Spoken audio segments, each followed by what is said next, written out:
Allahumma salli ala abdika wa rasulika Muhammad wa ala alihi wa ashabihi khairi sahbin wa al wa sallama tasliman katsiran amma ba'du.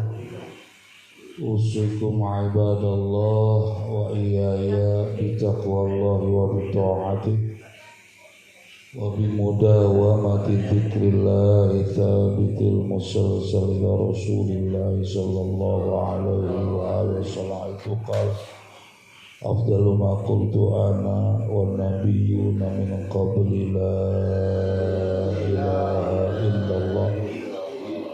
Qala aidha man kana akhiru kalamihi la ilaha illallah dakhala al-jannah.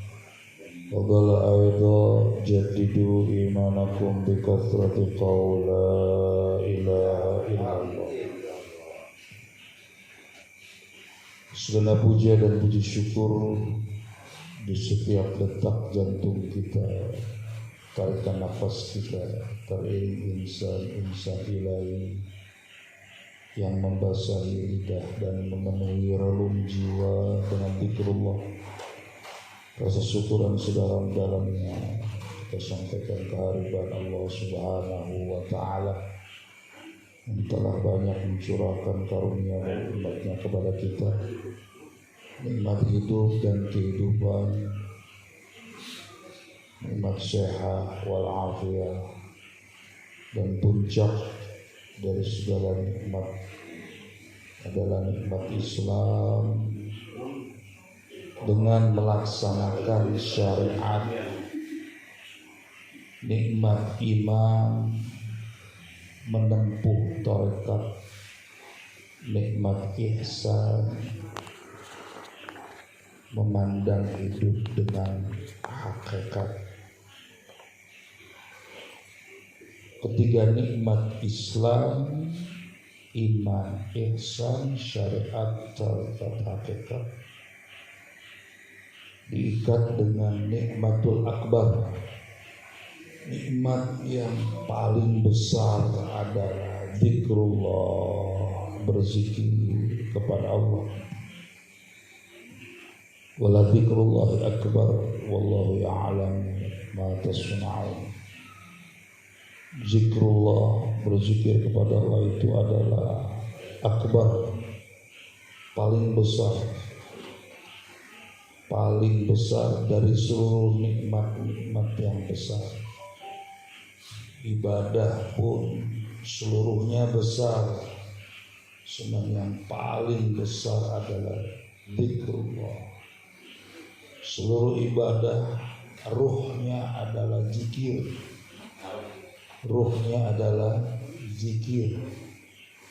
Ibadah apapun di dalamnya kalau tidak ada zikrullah, maka dia itu hampa, kosong. Karena itu dengan berzikir kepada Allah,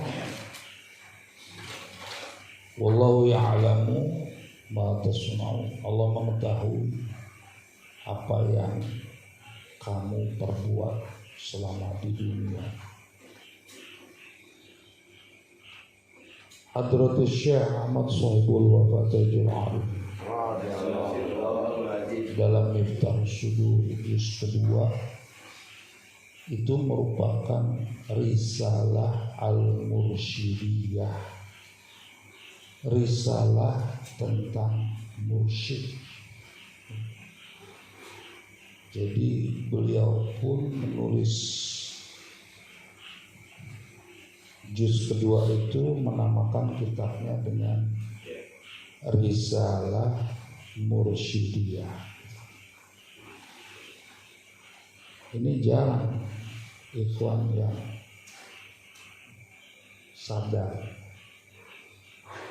bahwa Abah pun menulis kitab juz kedua Miftah Sudur itu, menamakan kitabnya Risalah Mursyidiyah. Jadi tentang pemursyidhan. Bahkan di juz pertama Intabihu ya ikhwan, harus ikhwan memperhatikan bergabung kepada al-qawafil ar-ruhaniyah. La yujadu tariq ila rafiq, harus bergabung secepatnya, berkumpul secepatnya kepada kafilah rohani, kepada kelompok-kelompok ruhani, bukan jasmani. Yang qati' at-tariq wa la yujad ar-rafiq, sebentar lagi terputuslah jalan menuju Allah sudah terputus, tidak ada lagi kamu dapati kawan. Ini sinyal bahwa tidak ada lagi guru mursyid sesudah Allah.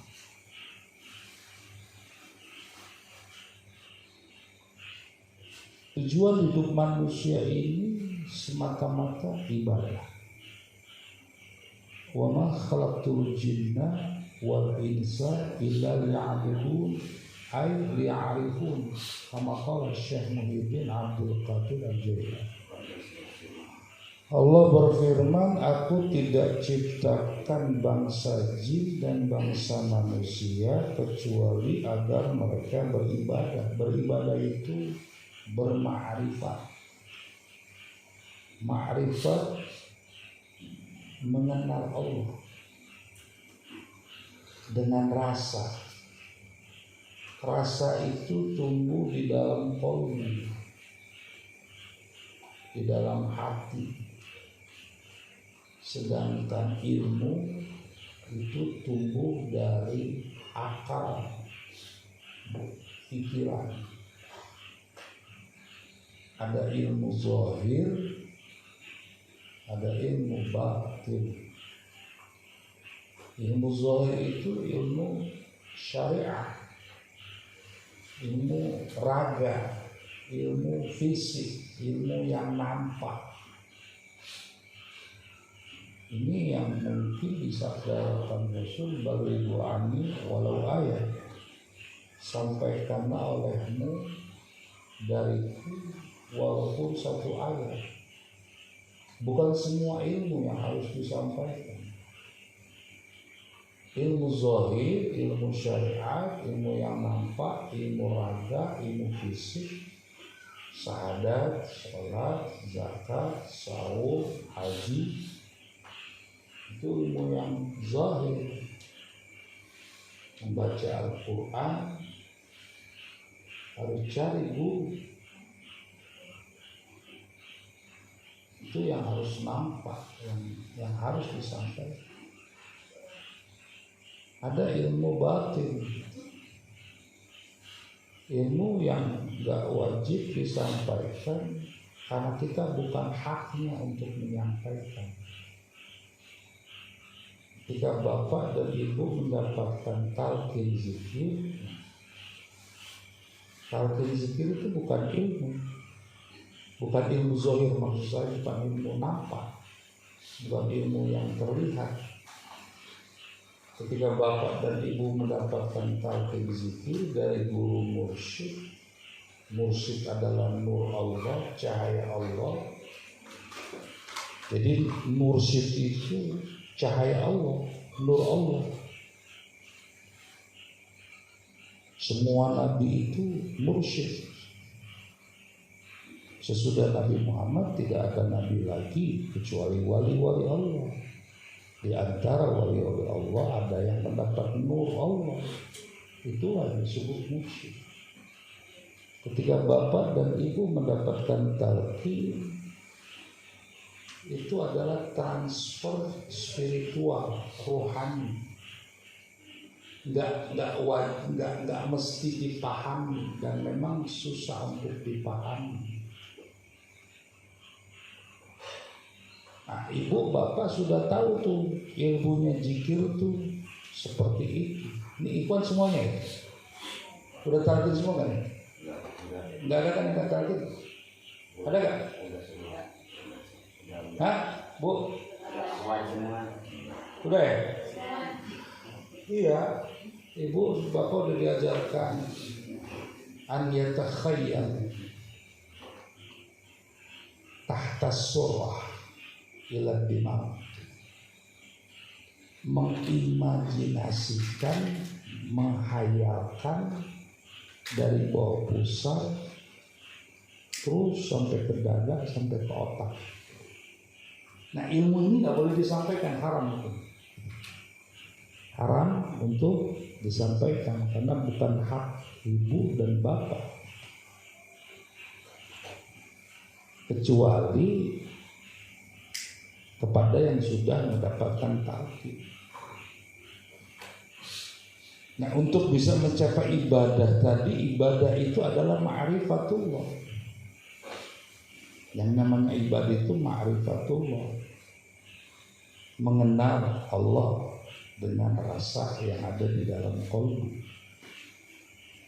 Kalau akal kita ini untuk berpikir melahirkan ilmu yang nampak. Nah, tarekat itu posisinya di qalbu. Jadi tarekat itu adalah amal, pekerjaan, amal dan rasa. Gak akan mungkin rasa itu tumbuh kalau tidak ada amal. Jadi gak akan muncul yang namanya rasa kalau tidak ada amaliyahnya. Dan amaliyah tarekat itu yang sudah didapat oleh guru mursyid gitu. Jadi tarekat itu bukan diomongin gitu, bukan dibicarakan, bukan didiskusikan. Tarekat berdasarkan ilmu, ilmunya amal, amalnya rasa. Udah amalkan gitu. Itulah yang disebut tujuan hidup manusia, ibadah.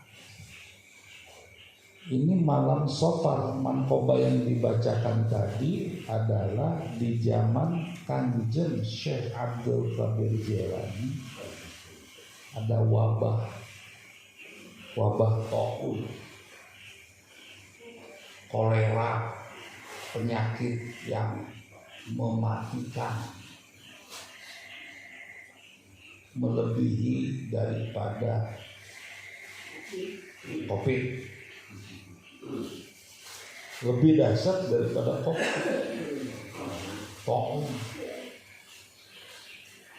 Inna anzalna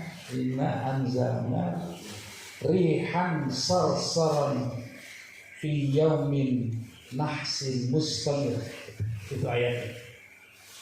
Sesungguhnya kami menurunkan angin yang sangat kencang pada hari naas yang berkesinambungan, hari naas yang terus menerus datang di bulan Safar, Rabu terakhir, Rabu Wakasan. Itu terus menerus. Maka itu di dalam Al-Quran, wasta'inu bis-sabri was-salah, innallaha ma'as-sabirin. Hadapilah segala macam problematika hidup, masalah hidup dengan sabar dan sholat. Sabar itu daya tahan yang kuat, daya juang yang tangguh, aktif, kreatif. Itu menurut Al-Quran. Jadi orang yang sabar adalah punya daya tahan yang kuat, tahan banting, ya, tahan banting. Diterpa apapun, di apapun. Daya juang yang tangguh, karena hidup ini adalah kompetisi, fastabiqul khairat. Karena ada orang yang daya juangnya tahan banting tapi stuck gitu. Nggak ada perjuangan, nggak ada juang, diem aja di tempat. Yang ketiga aktif. Orang sabar itu bukan pasif, bukan diam, tapi aktif gitu. Jadi ketika bapak dan ibu, ini ilustrasi aja, bapak dan ibu pakai sepeda pagi anak naik gunung kan terjauh. Kira-kira bapak ibu kalau capek lelah apa yang ibu lakukan? Nah, kalau bapak ibu istirahat itu turun lagi sepeda bapak, turun lagi. Ibu istirahat nggak mencapai tujuan, sepedanya turun. Yang harusnya sudah sampai ini malah ke belakang. Itu orang hidup kalau istirahat. Yang ada kurangi goesnya, tetap berjalan tapi dikurangi goesnya pelan, baru itu sukses. Makanya sabar yang keempat ini kreatif. Kreatif itu adalah syukur. Lebih banyak mensyukuri nikmat Allah ketimbang mengeluhnya. Itu orang yang sabar. Sabar itu dari bahasa Arab, Pak. Sibir, asli katanya siberun. Kalau bapak ibu tahu jadam, jadam itu kan yang paling pahit di dunia itu jadam. Ada yang lebih pahit dari jadam, itu namanya sibir. Jadi orang yang sabar pasti pahit. Nggak ada orang yang sabar enak, nggak ada. Pahit, lebih pahit dari jadam. Nggak ada. Ustaz Lukman nanin macet sebagainya, sabar gitu. Nggak enak, orang sabar itu pahit. Bohong kalau orang sabar itu enak. Tapi naik mobil nanjak ya. Jadi orang yang sabar itu adalah pahit bagian. Tapi innama yuwaffas sabiruna bighairi hisab. Balasan orang yang sabar itu tanpa ada hitungannya, terus menerus mengalir pahalanya bagi orang yang sabar. Nah, itu teori. Tapi kena bisa tahan banting, daya juang yang tangguh, aktif dan kreatif bisa seperti itu apa? Kuncinya hanya satu. Ilahi anta maksudi waridhoka matlubi. Apa sih yang dimaksud sering diucapkan kalimat ilahi anta maksudi waridhoka matlubi? Jangan pernah ada makhluk di dalam hati kita. Jangan pernah menyimpan makhluk di dalam hati. Itu ilahi anta maksudi. Ketika ibu bapak sudah menyimpan makhluk, yang makhluk itu selain Allah kan, bapak simpan di dalam hati, ya itu udah krisis keimanan. Itu yang dimaksud ilahi anta maksudi waridho.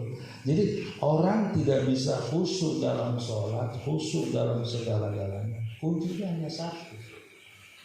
Karena dia masih menyimpan makhluk di dalam hati. Kalau cincin ada di tangan, letakkan dia di tangan, jangan disimpan di hati. Ketika dia disimpan di dalam hati ini, itu namanya dualisme keimanan, ke Allah juga, ke benda juga. Gitu. Dedeh teing gitu. Sayang banget gitu, sehingga masuk ke hati gitu. Saya nggak bisa hidup tanpa kamu. Nah itu kan ada bahasa gitu, susah gitu. Ya dan maut dan hubungan itu tidak boleh. Iya. Jadi sesuatu yang amat berlebihan, over, itu akan masuk ke dalam hati. Kalau udah masuk ke dalam hati, menjiwai. Jadi kalau kata pengarsa Abah, kamu ucapkan zikir la ilaha illallah, kamu simpan Tuhan-Tuhan kecil di dalam hati. Itu khianat kepada Allah. Itu ada di Miftahul Sadr. Kamu baca la ilaha illallah, tapi kamu masih simpan Tuhan-Tuhan kecil. Kalau motor, mobil taruh di garasi, dikunci, selesai. Ada yang nyimpan mobil atau motor di hati? Ada. Bangun malam, bunyi kretek-kretek, pagi anak melihat lagi, oh masih ada mobil saya.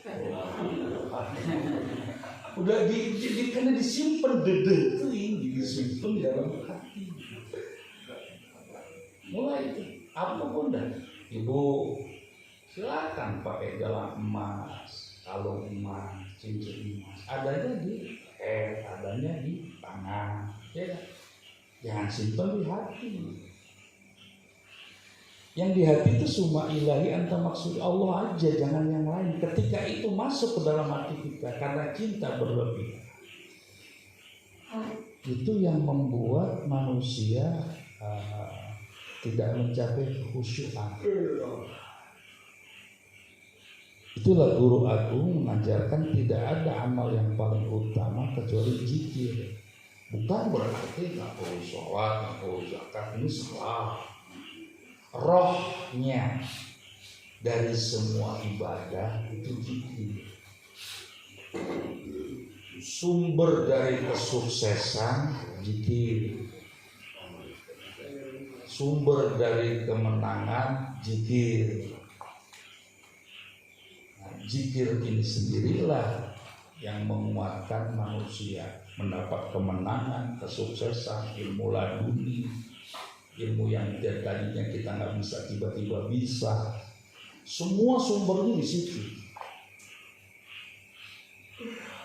Nah, zikir yang kurubatlah yang kita cari, bukan zikir hasanat. Zikir hasanat itu zikir yang kita baca tanpa ada ijazah sanad yang tersambung kepada Rasul. Makanya Rasul bilang Abdul dzikri fa'alam annahu la ilaha illallah wa qultu ana wan nabiyyuna min qabli la ilaha illallah. Jadi zikir aku Nabi Muhammad dan seluruh nabi sebelumku adalah la ilaha illallah. Jadi Nabi Muhammad dan seluruh nabi sebelumnya yang dizikiri itu kalimat lakum la ilaha illallah. Kenapa masuk ke Indonesia subhanallah 3 kali, alhamdulillah 3 kali. Kita nggak kenal la ilaha illallah kalau nggak bertarekat kan. Kalau nggak bertarekat kan kita tahu la ilaha illallah paling tahlil kematian. Iya kan? Coba dulu sebelum jadi ikhwan. Mana baca la ilaha illallah? Pasti ada tahlil 7 hari, 40 hari. Kumpul, ya kan? Rokoknya di gelas, ditaruh. Kita jujur aja sebelum kita bertarekat baca la ilaha illallah kan mentok-mentok kematian. Karena sejarah orang baca subhanallah itu Nabi pernah memberikan spirit kepada para sahabatnya berjihad di jalan Allah paling mulia dengan harta. Ini kan manakib ini kan jihad harta ya. Minuman, makanan kan bukan pakai dal lagi anak pakai fulus kan. Harta ya. Iya kan. Nah, jihad yang ya harta gitu. Sahabat Nabi kan nggak semuanya orang berada. Ada sahabat Nabi Abu Hurairah, Abdurrahman bin Sakhar, itu orang-orang miskin. Ya Rasulullah dia nangis menghadap Rasulullah sampai nggak punya rumah itu di Masjid Nabawi dikasih tempat khusus karena nggak punya rumah. Jadi bapak ibu yang sudah umroh dan haji kalau masuk ke Masjid Nabawi di kaki Nabi itu ada lantai tinggi sedikit, itu namanya ahli sufah. orang-orang yang miskin yang tidur di masjid. Ini mereka datang menghadap Nabi. Ya Rasulullah, bagaimana mungkin kami harus berjuang dengan harta? Kami makan aja susah. Semuanya sulit. Ya udah, kamu baca subhanallah 33, alhamdulillah 33, Allah akbar 33, tutup la ilaha illallah wa la syarikalah lahul mulku wa lahul hamdu wa ala kulli syai'in. Itu pahalanya sama dengan jihad. Jadi kalau bicara ori ini enggak ori. Karena hanya sahabat, sedangkan yang Nabi ucapkan dan seluruh Nabi sebelumnya la ilaha illallah. Dia seperti pohon kayu. Kalau orang sudah baca la ilaha illallah dan sudah zikirnya bukan hasanat tapi zikir kurubat. Kalau hasanat ini nggak perlu talqin, udah aja baca la ilaha illallah dapat pahala, nilai pahala, bukan nggak dapat pahala kan? Tapi kalau yang talqin ini disebut kurubat, ibu bapak lebih mesra, lebih dekat dengan Allah. Jadi ketika kurubat ini, ketika disuruh memilih, pilih sholat sunat 2 rakaat atau masuk surga tanpa dihisab.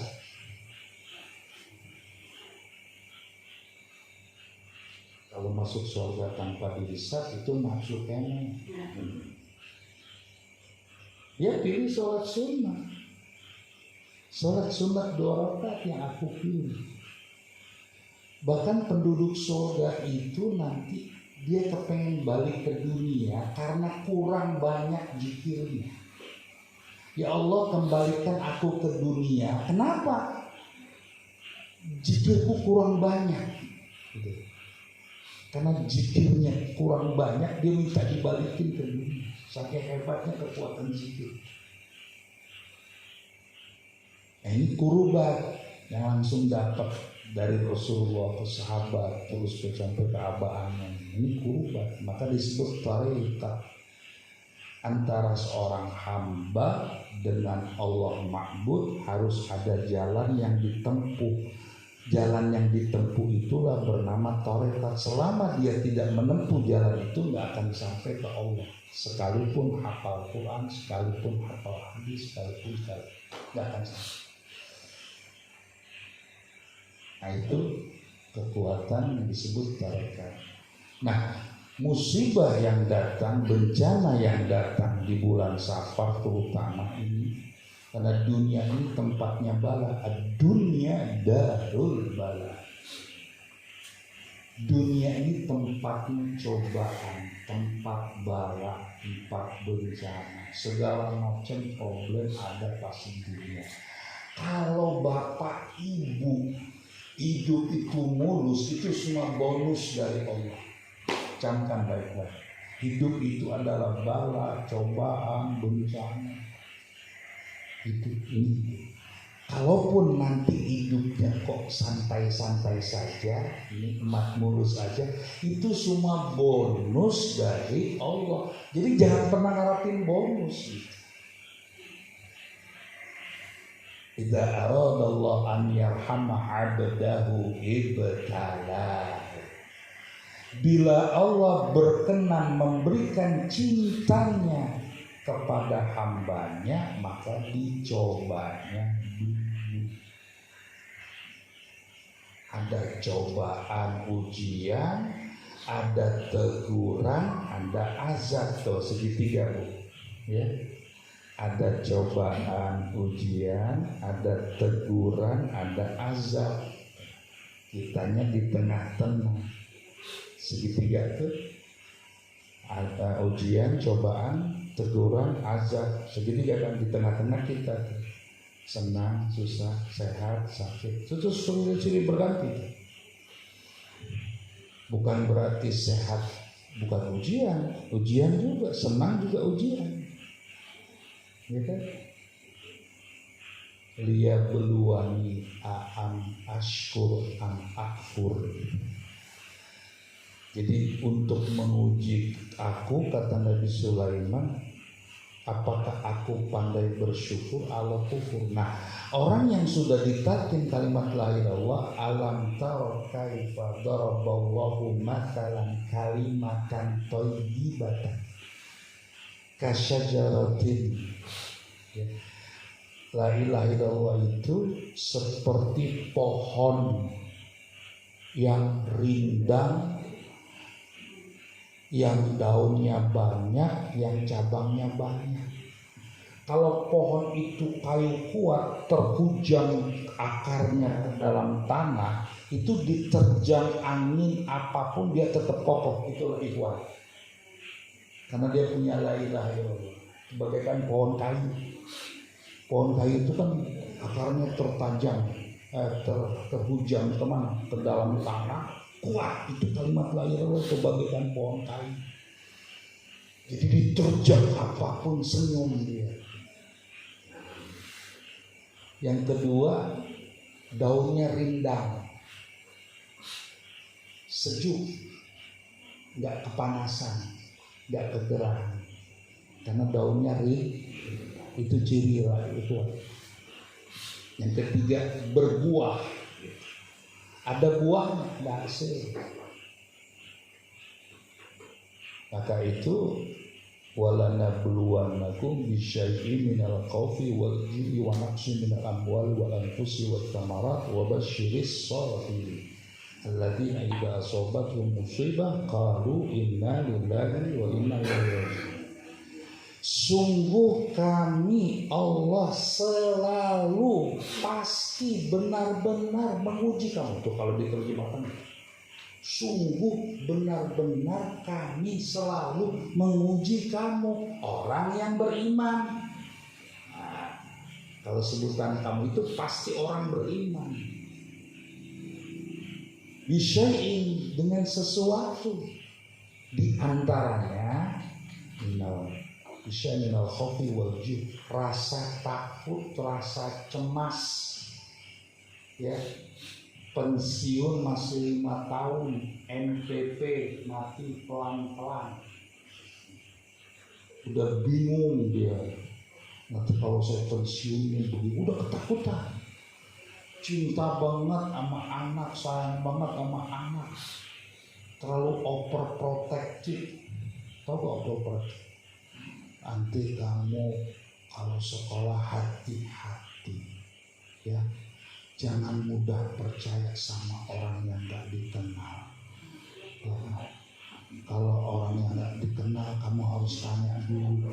Begitu nyebrang pun hati-hati. Kalau kamu gak hati-hati, di situ ada motor, kamu ketabrak motor, di sebelahnya ada mobil, sebelah mobil ada truk. Waduh,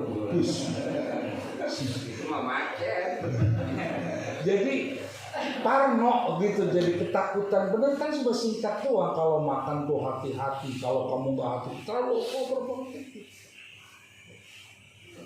terlalu berlebihan, kekhawatiran yang berlebihan. Inilah ujian. Wal ju' wa naqsin minal amwal wal anfus wa thamarat. Nah, kematian, kekurangan harta segalanya. Wa basyiris sabirin, beri kabar gembira bagi orang yang sabar. Ada sabir, ada sabur. Kalau sabir gini Pak Jian, emosi dulu, marah-marah dulu, terakhir sabar. Nah, itu sabir. Ketiga Bu, marah-marah dulu, akhirnya istighfar, astagfirullah, saya sabar kuat ya. Tapi marah-marah dulu, itu sabir. Kalau sabur, begitu kena masalah, udah dia tahan, nggak ada emosi, nggak ada marah. Itu namanya sabur. Salah satu nama Allah kan as-sabur. Subur. Nah, subur. Iya, kalau orang yang sabur pasti dia subur. Itu pasti itu. Ngomong subur itu. Nah, tuh, ya kan? Kalau orang yang sabur pasti subur. Nah, begitulah. Jadi beri kabar gembira bagi orang sabar. Alladzina idza asabatum musibah qalu inna lillahi wa inna ilaihi raji'un. Kalau kena musibah, dia akan bersikap begini, inna lillahi wa inna ilaihi. Sesungguhnya kami milik Allah dan kami kembali kepadanya. Yang dimaksud kembali kepadanya begitu kena cobaan kembali kepada syariat. Jangan keluar dari tarekat. Kembali kepada syariat, ya. Jadi begitu kena musibah, cobaan, ujian, ini gimana nih dagangan saya kok pasang surut, itu kan cobaan ujian. Raji'un, kembali kepada Allah, kembali kepada tarekat, amalan tarekat, jangan pakai amalan lain. Apalagi mendatangi orang-orang pintar, apalagi mendatangi ustaz, mendatangi kiai. Ini bagaimana kiai, bagaimana ini, kenapa, ada apa? Dagangan saya tidak laris-laris, bagaimana caranya supaya laris? Ini udah krisis khianat kepada guru musik. Berarti bapak dan ibu gak yakin kepada abah non sebagai mursyid.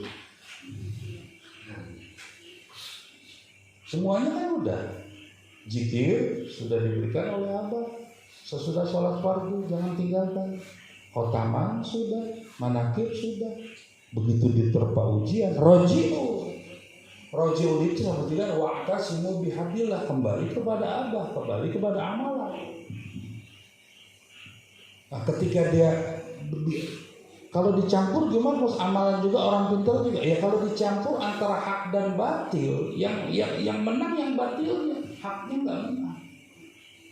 Ketika ibu mencampur, kalau yang punya problem, ya udah bangun malam. Amalia yang dikerjakan itu disebut roji'un, kembali kepada yang sebenarnya. Ketika bapak mendatangi ustaz, mendatangi orang pintar, karena rohani bapak diuji, kan itu kan masalah rohani, ya. Kalau masalah rohani kembali kepada mursyid. Ketika mendatangi orang pintar, minta disyariatkan supaya dagangannya lari, supaya anak perawannya cepat dapat jodoh, segala macam, itu urusan. Berarti bapak yang sudah ditakdir sudah berkhianat kepada guru mursyid, nggak yakin kalau abah itu bisa. Itu namanya khianat. Kan dalam khotaman sudah ada semua yang urusan dunia, di khotaman ada. Di dalam manakib ada majelis doa. Persoalannya kan keyakinan. Kalau bapak sudah datangi orang lain, beda. Kalau Pak Haji datangi ustaz belajar ilmu Al-Quran, beda. Itu ilmunya nampak. Ya, kalau ibu datang ngaji ke ustaz belajar ilmu fikih, beda. Memang harus kita belajar ngaji. Kalau datangi orang sebagaimana baca Quran yang benar, ya, jangan dipaksakan kayak Ustaz Luman tadi. Kalau udah nafas nggak kuat, jangan dipaksakan. Nanti dipaksakan juga akhirnya suaranya begitu belak-belak kayak radio khusus. Repot urusan. Nah, kalau memang suara udah ini jangan dipaksakan terus menerus gitu. Berarti kan jadi pendengarnya lebih kenikmatan melihatnya kan. Nah, kembali ke masalah. Nah, kalau urusan yang zahir yang nampak silakan. Tapi kalau urusan bagaimana dagang laris, bagaimana anak perawan cepat-cepat jodoh, bagaimana itu udah urusan rohani. Ini saya ngomong begini di lapangan itu ada ikhwan yang udah senior masih suka datang yang gitu-gitu. Tanyakan sama diri kita masing, kenapa bapak ibu datangin orang itu? Kenapa? Jawab sendiri. Jawabannya hanya satu. Berarti ibu gak yakin kan kepada amalia ini. Gak yakin kepada abah. Ya kalau sakit datang ke dokter lah. Kenapa jadi orang pintar? Dukunnya kita datangi hanya dukun beranak sama dukun patah. Udah itu aja gua kan yang lain. Tapi kan masalahnya dia juga bertarekat. Ya bertarekat kalau amaliannya beda. Udah salah. Ini krisis bu, hati-hati.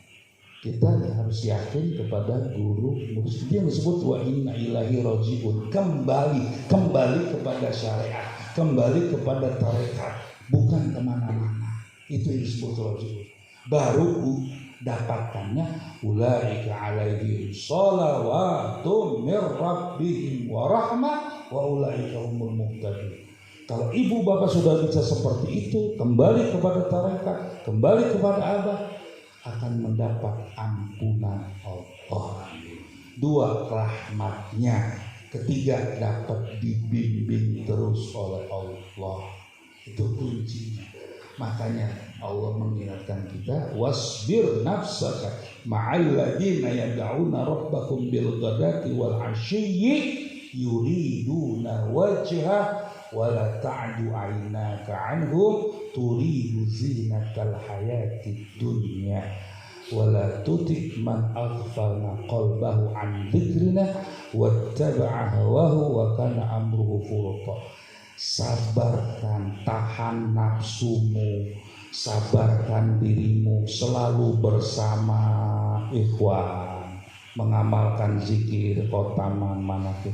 Jangan kamu tinggalkan itu tersebab kamu sibuk dengan urusan dunia. Itu Quran. Jangan tersebab urusan dunia, zikir kamu yang sudah dijajarkan kamu tinggalkan. Pokoknya amalia ditinggalkan karena urusan dunia. Mereka tidak mengharap apapun kecuali ilahi anta maksudi waridhoka. Ujung ayat itu mengingatkan kita jangan sekali-kali taat patuh kepada siapapun yang membuat hati kita lalai mengingat Allah. Jangan taat orang yang saat ini dekat kepada kiai, dekat ustaz, tapi membuat kita itu lalai mengingat Allah. Nggak usah disebut siapapun. Jangan sekali-kali taat kepada orang yang membuat hati kita lalai kepada Allah. Wattaba'a hawahu, dia mengikuti keinginan hawa nafsunya. Wa kana amruhu furta, pasti urusannya itu sangat berlebihan dalam melakukan dosa. Wallahul muwaffiq ila aqwamit thoriq. Mohon maaf atas segala kekurangan. Terima kasih perhatian. Assalamualaikum warahmatullahi wabarakatuh.